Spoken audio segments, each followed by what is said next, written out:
AM and now at 103.5 HD2, your information crossroads, WFNC.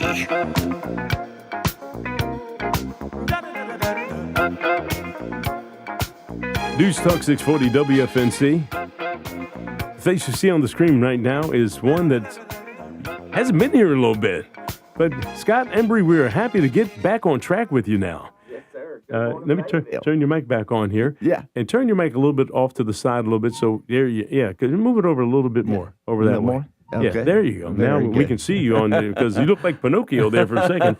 We can't have that. Yeah. Scott, how are you doing, sir? Good. Thank you for having me on here, and good morning, Fayetteville. He is the executive director of the United Way of Cumberland County, and there's always something going on with the United Way. And take it away. Tell me some things that we need to know about your organization this month. Yeah, well, I will tell you, it is a fun time to be at the United Way. We're in grant season, so every week we're meeting with a lot of nonprofits across our community and educators on awesome programs, that are helping citizens of this county, and we get to play a role in funding a portion of those. And it is always so encouraging to hear how many people are actively working to improve lives in our community, and we get to partner with a lot of them. So it is a lot of fun this time of year to be at the United Way.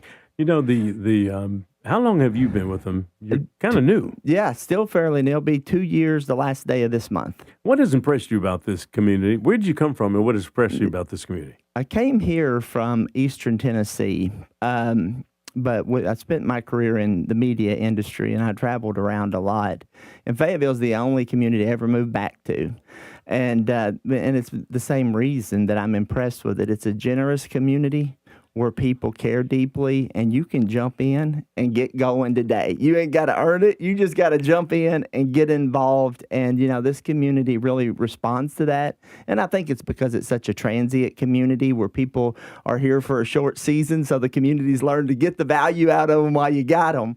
But it makes for a really cool place to live and work and raise our families. I mean, I love this community. Well, there are a lot of us like me. I'm from Philadelphia, got stationed at Fort Bragg, and you get here and you stay. Yeah. And so this is a melting pot. Fayetteville is a melting pot of people not only from all over the country, but around the world as well.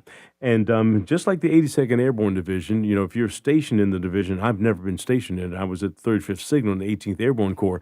But if you get on board with the 82nd Airborne Division, they describe it as a fast-moving train that doesn't stop. You just have to jump on it while it's going, and then just take the ride. And then when it's time to go, jump off, and they'll throw you your bags as you run alongside. And the same thing is true about this community because a lot of the folks who served in the military had that mentality about mission first. Right. And so we go about our jobs in accomplishing our jobs like a mission. And we think that way. And you see that in the spirit of giving in this community as well.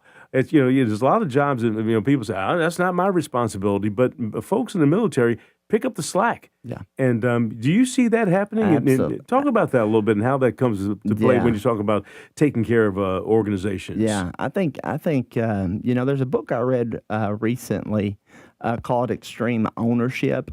I think Fayetteville has a really strong dose of extreme ownership, and I do believe it's because of the mission-minded, as you just described. But it's a generous community where people care deeply, and not just about their own families. They care about those around them. And I have no military really history in my family, so coming to Fayetteville and being around Fort Bragg and seeing that connection of soldiers taking care of soldiers. I mean, to me, it's just like the most amazing thing. The sad part of that is you would think that no soldier would need any of the services that some of the organizations that the United Way helps would need. They would need any of the services, but that's just not true. Yeah. We have young enlisted soldiers who are on hard times, tough times defending this country. Talk about some of the organizations that provide some services for them. Yeah, and it's been really good building a strong relationship with the garrison commander because they also realize, that it takes a community, to care. And last year we served right at 23,000 active military personnel and their families, because sometimes you run out of money before you run out of month. Unfortunately, that's what happens, particularly when young families with children. We find ourselves having the opportunity to be able to fill those gaps and help them. And we do it through partnerships with, the American Red Cross, that we fund a program where they send somebody overseas with them, and we welcome them when they come home and when they go, So, I mean, there's a lot of things, but even your local food pantries, your diaper banks, those types of things, those come into play on a somewhat consistent basis, which you said it. You'd like to think it doesn't have to happen, but it does. And I'm just so grateful when that need's there, that there's a resource available. The unfortunate thing for us now, more than ever, because of the price of gasoline and the uncertainty about what's happening in the Middle East, the prices are going up, and it's really impacting the folks who really can't afford to have gas over $4 or $5 a gallon. People are making decisions. Do I buy medicine or food? Mm-hmm. And that's got to be heartfelt when you deal with some of the organizations that provide services. Yeah, I'm just glad that there is a strong network of nonprofits that we get to partner with that are putting a lot of energy into filling those gaps, to tell you the truth, because it is heartbreaking. That's exactly right. And I get to answer lots of calls from people going through some pretty tough times. And it's good to know that there's resources available and we can point them in the right direction. I don't know if there's ever going to be enough to fill every need, but luckily we have a good group here, and the community is generous, and we're going to keep working at it, to take care of our own. You can make donations to the United Way through your work and also individually as well. I'm not going to pat ourselves on the back here at Cumulus Broadcasting. I'm going to let you do that, because we've been very supportive as well. Yeah. We're working on the United Way Classic, which is really designed. It's a charity basketball game against Fort Bragg, and the city of Fayetteville is putting together a team. And because of generous sponsors like Cumulus and Cape Fear Valley Health, PwC, Fort Bragg Credit Union, the Hendrick Toyota. There's a lot of them and many, many more that have just come together to help us put this event on, so that 100% of every ticket sold is going to local charities in Cumberland County. It's a creative way for the community to come together and, again, fill those gaps. We know the need's greater than it's maybe ever been. I think some people would argue ever might be too far, but for a long time, the need is greater, and the resources just haven't been there from the federal level. So we've got to, as a local community, come together and fill those gaps. And the United Way Classic, coming on June the 12th, is going to be a great way to bring the whole family, watch a cool basketball game. Depending on availability, you may also see Mayor Colvin facing off against Colonel Mixon in a free throw shooting contest. Hey, let me bring you up. Kenny, we have you in here.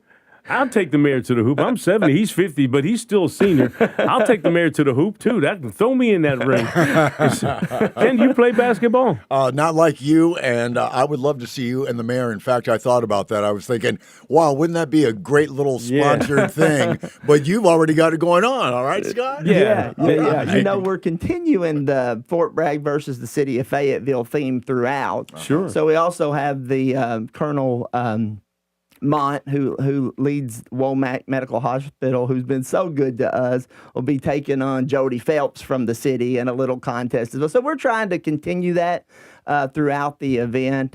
We've got an awesome story time planned with the Literacy Council. Dolly Parton Foundation will be here with us. We requested Dolly. She's not traveling right now, but she is sending one of her representatives to come and see what we're doing in Cumberland County around literacy. They are so excited about it. In fact, we're doing things no other county in the whole United States is doing. In Cumberland County, North Carolina, we're the only county that they know of, and I think because we use Dolly to do this, but they give every child born in Cumberland County goes home from the hospital with their first book. Yeah, we've had the individuals involved with that program on the air here in Studio One, and sometimes when you talk about this kind of stuff, it seems like it's unbelievable, surprising, but it is par for the course for those of us who've lived here for many, many years, that we know we support efforts like this on a regular basis. And so that's why I'm glad to have you on here to talk about these programs that you have.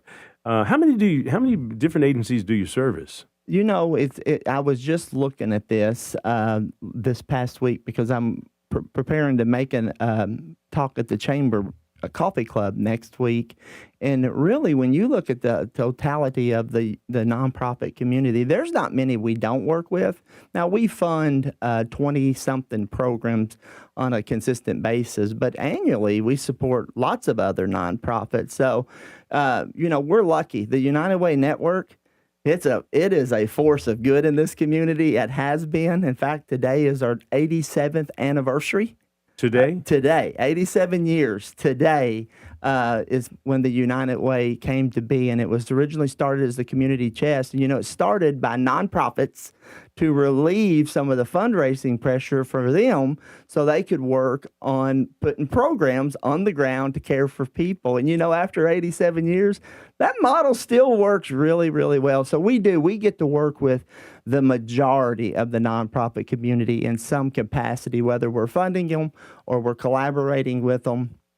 You know, just nothing really can get done on your own. You got to have some help. Well, you know, if you got a nonprofit, for example, there are an awful lot of bells and whistles and hoops you got to jump through in order to make it work. And then you've got to raise funds. And then you've still got to take care of the clients and the folks that you're servicing as well. It's an awful lot to ask of some folks who are not making a gazillion dollars running these operations and organizations.